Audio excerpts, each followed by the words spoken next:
आपके मुंह के अंदर किसी भी तरीके का छाला है, घाव है या अल्सर है, या मुंह के छाले से आप लंबे समय से परेशान हैं, तो इसके लिए आपको क्या प्रॉपर ट्रीटमेंट फॉलो करना चाहिए, क्या क्या सावधानियां बरतनी चाहिए और वो छाला किस तरीके का हो सकता है, ये अगर आपको जानकारी है तो इस चीज़ से परमानेंटली आप निजात पा सकते हैं। क्योंकि ये आपका मुंह का छाला कभी भी आपको एक टेंशन क्रिएट कर सकता है, आपके लिए आफत बन सकता है। तो फ्रेंड्स, अगर आपको मुंह से संबंधित कोई भी समस्या है, छाले से संबंधित या घाव अल्सर किसी भी तरीके का कोई पैच बन रहा है, तो आप अपने नज़दीकी डॉक्टर से जरूर परामर्श करें और उसके बारे में जानकारी लें कि ये समस्या क्या है, कितना समय इसके ट्रीटमेंट में लगेगा और कैसे ठीक हो सकता है। तो दोस्तों, आज की इस वीडियो में हम यही जानकारी देंगे कि अगर आपको मुंह का छाला है तो किस तरीके का हो सकता है, आपको ये छाला क्यों है और इसका स्थायी समाधान कैसे हो सकता है।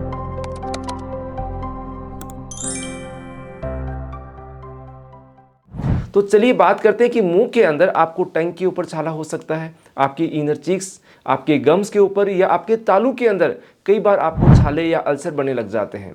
ये छाले कुछ समय बाद ठीक हो जाते हैं, फिर वापस बनते हैं। तो ये आपके लिए एक दिक्कत होती है कि ये आप कुछ लोकल ट्रीटमेंट लेते हैं, कुछ लगाने की दवाएं इस्तेमाल करते हैं, कुछ खाने की दवाएं इस्तेमाल करते हैं, ठीक हो जाते हैं। लेकिन कई बार ऐसे छाले भी होते हैं जो लंबे समय तक आपके साथ बने रहते हैं।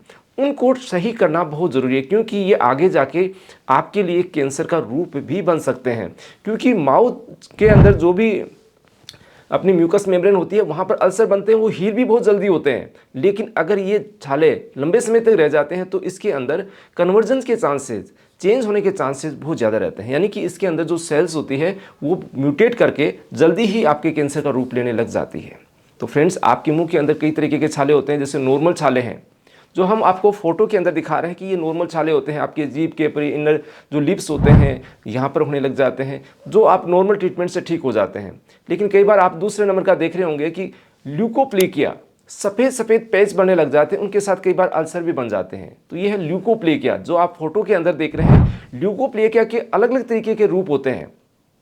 इसके अंदर आप हमारे वीडियोज़ पे जाके, चैनल पे जाके देख सकते हैं कि ल्यूकोप्लेकिया किस किस तरीके के होते हैं, कैसे उसका ट्रीटमेंट हो सकता है। थर्ड नंबर की चीज़ है इरिथ्रोप्लेकिया, आपको कई बार रेड पैचेज से बनने लग जाते हैं। फोर्थ नंबर की है ओरल लाइकन प्लेनस, एक ऐसी समस्या जिसके अंदर हल्की हल्की आपको जलन सी बनी रहती है, वहाँ छाले बन जाते हैं, वो ठीक ही नहीं होते हैं या ठीक होते हैं फिर वापस हो जाते हैं। तो ये होती है ओरल लाइकन प्लेनस की कंडीशन। कई बार हमारे मुंह के अंदर इन्फेक्शन हो जाता है, ओरल कैंडिडाइसिस या जिसको ओरल थ्रस बोलते हैं, उसकी वजह से भी आपको छाले बनते रहते हैं। जीभ के ऊपर परत सी जम जाती है, मसूड़ों के ऊपर या गालों के ऊपर परत सी जम जाती है। तो ये होती है ओरल कैंडिडाइसिस की कंडीशन। इसके अलावा ये समस्या आपको ओरल कैंसर का रूप भी ले सकती है। तो छाले को पहचान के कई बार चीज़ का पता लगा जैसा या सस्पेक्ट हो जाता है कि कहीं आपको ओरल कैंसर तो नहीं है, कि आपका छाला कहीं कैंसर में कन्वर्ट तो नहीं हो गया है। तो ये आप जो मैं आपको दिखा रहा हूँ जो फोटो, ये ओरल कैंसर जो छाला है, ये ओरल कैंसर की तरफ जा रहा है, या कुछ केसेस के अंदर ये कंफर्म हो जाता है कि आपको रिपोर्ट से कि वास्तव में ही ओरल कैंसर है। तो आपको भी अगर मुंह का छाला या घाव है तो आप इस चीज़ को इग्नोर नहीं करें, इसका प्रॉपर ट्रीटमेंट करवाएं।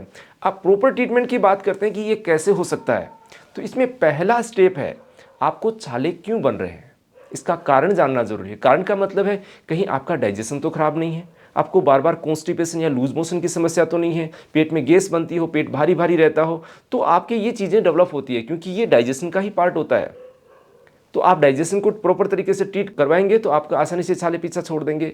या फिर इसके साथ साथ में कई बार हम ध्यान नहीं देते, हम स्ट्रेस में रहते हैं, स्ट्रेस की वजह से आपका डाइजेशन डिस्टर्ब होता है, या आपकी बॉडी के अंदर हार्मोनल इम्बेलेंसेज होते हैं, वो भी कहीं ना कहीं छालों को प्रमोट करता है, तो उसकी वजह से छाले हो सकते हैं। या फिर आपके मुंह के अंदर भी कई बार कारण होता है कि आपके दांतों के साथ में कुछ जो इनर चिक्स हैं बीच में आ जाते हैं, कट जाते हैं, वो छाला बार बार कटने की वजह से ठीक नहीं हो पाता और एक समय के बाद वो कैंसर का रूप ले लेता है।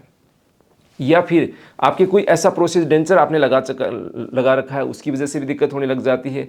या फिर कुछ लेडीज़ के अंदर हार्मोन इम्बेलेंस की वजह से जो भी हार्मोन चेंजेस होते हैं उनके कारण भी उनको बार बार छाले होने लग जाते हैं। तो ये जो मेन रीजंस है उनको अगर आप सही तरीके से फाइंड आउट नहीं करेंगे तो ये चीज़ें डेवलप होने लग जाती है।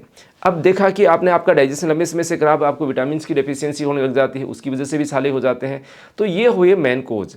अब मेन कोज का आप ट्रीटमेंट नहीं करेंगे, उसके ऊपर कुछ लोकल एप्लीकेशन लगाएंगे, एंटीबायोटिक्स का इस्तेमाल करेंगे, छालों को एक बार ठीक कर लेंगे लेकिन फिर वापस हो जाएंगे। तो इसके लिए ज़रूरी है कि आप रूट कोज को ठीक करें। तो आपका कैसे भी छाला हो, चाहे ल्यूकोप्लेकिया का हो, ओरल लाइकन प्लेनस का हो, ओरल कैंडिडाइसिस का हो, ये बीमारियां जिद्दी टाइप की बीमारियां होती है। आपने देखा होगा कि बहुत समय लंबे ट्रीटमेंट के बाद भी ये चीज़ें ठीक नहीं हो पाती, लेकिन होम्योपैथी के अंदर इसका ट्रीटमेंट किस बेस पे किया जाता है, इसके रूट कोज को फाइंड आउट करके उसका प्रॉपर ट्रीटमेंट किया जाता है। इसीलिए कहते हैं कि होम्योपैथी में इन चीज़ों का परमानेंट इलाज होता है। अब परमानेंट इलाज के लिए छालों के लिए बहुत सारी दवाइयाँ होती है, अलग अलग तरीके से यूज की जाती है। किसी को डायबिटीज है, किसी को हाइपरटेंशन है, किसी को हाइपोथायरॉयडिज्म है, या किसी को डाइजेशन के अलावा बहुत सारी दिक्कतें हैं। उन सभी को मद्देनजर रखते हुए मेन चीज़ ये डिसाइड की जाती है कि इसका जो मेन बेसिक कोज है और पेशेंट को क्या क्या कमियां हो सकती है, इसको डाइट किस तरीके से खानी चाहिए, किस तरीके से दवाइयों का इस्तेमाल करना चाहिए, वो प्रॉपर अगर तरीके से सलाह से आप दवाएं लेते हैं तो आसानी से इन चीज़ों का ट्रीटमेंट होता है। तो होम्योपैथी में कुछ बेसिक दवाइयाँ हैं जिसके लिए मान लो आपको कोई दिक्कत है, ज़्यादातर कैसे देखे जाते हैं कि डाइजेशन की वजह से दिक्कत होती है, तो उसमें नक्स भूमिका का बहुत अच्छा रोल रहता है। वो आपके डाइजेशन को भी ठीक करती है और आपके मुंह के छालों के अंदर भी लेप देती है। इसके अलावा आपको जैसे मुंह के अंदर लार आ रही है, रेड रेड छाले आपके मुंह के अंदर हो रहे हैं, तो उसके अंदर मरकसोल का बहुत अच्छा रोल रहता है। या फिर आप लंबे समय तक स्ट्रेस के अंदर हैं, बहुत ज़्यादा टेंशन के अंदर, जिन्हें आपको नींद नहीं आ रही है, घबराहट होती है, बेचैनी होती है, तो उसके अंदर अर्जेंटम नाइट्रेट बहुत अच्छा रोल करती है। तो ये मैंने कहा कि अलग अलग कंडीशन के अंदर अलग अलग मेडिसिन सेलेक्ट होती है। आपको सफ़ेद छाले हो रखे हैं, ओरल कैंडिडाइसिस है, आपको सफ़ेद छालों के अंदर आपको जलन हो रही है, दर्द हो रहा है, तो आप बोरिस का इस्तेमाल कर सकते हैं। ये नहीं, ये जो बेसिक मेडिसिन है वो आपको सेलेक्ट करके दी जा सकती है। लेकिन आपको लंबे समय से किसी भी तरीके का माउथ अल्सर या घाव या छाला है तो आप प्रॉपर ट्रीटमेंट लीजिएगा। अपने डॉक्टर से सलाह करके इसको ट्रीटमेंट को सही तरीके से फॉलो करेंगे तो आसानी से इन चीज़ से निजात पा सकते हैं। आप चाहते हैं हमारे से परामर्श करना तो दिए गए व्हाट्सएप नंबर से अपॉइंटमेंट लेके कंसल्ट कर सकते हैं। फ्रेंड्स, ये जो जानकारी आपको कैसी लगती है, अगर अच्छी लगती है तो लाइक जरूर कीजिएगा। अगर चैनल को सब्सक्राइब नहीं किया, सब्सक्राइब करना नहीं भूलें। मिलते हैं नई जानकारी और वीडियोज़ के साथ। धन्यवाद फ्रेंड्स।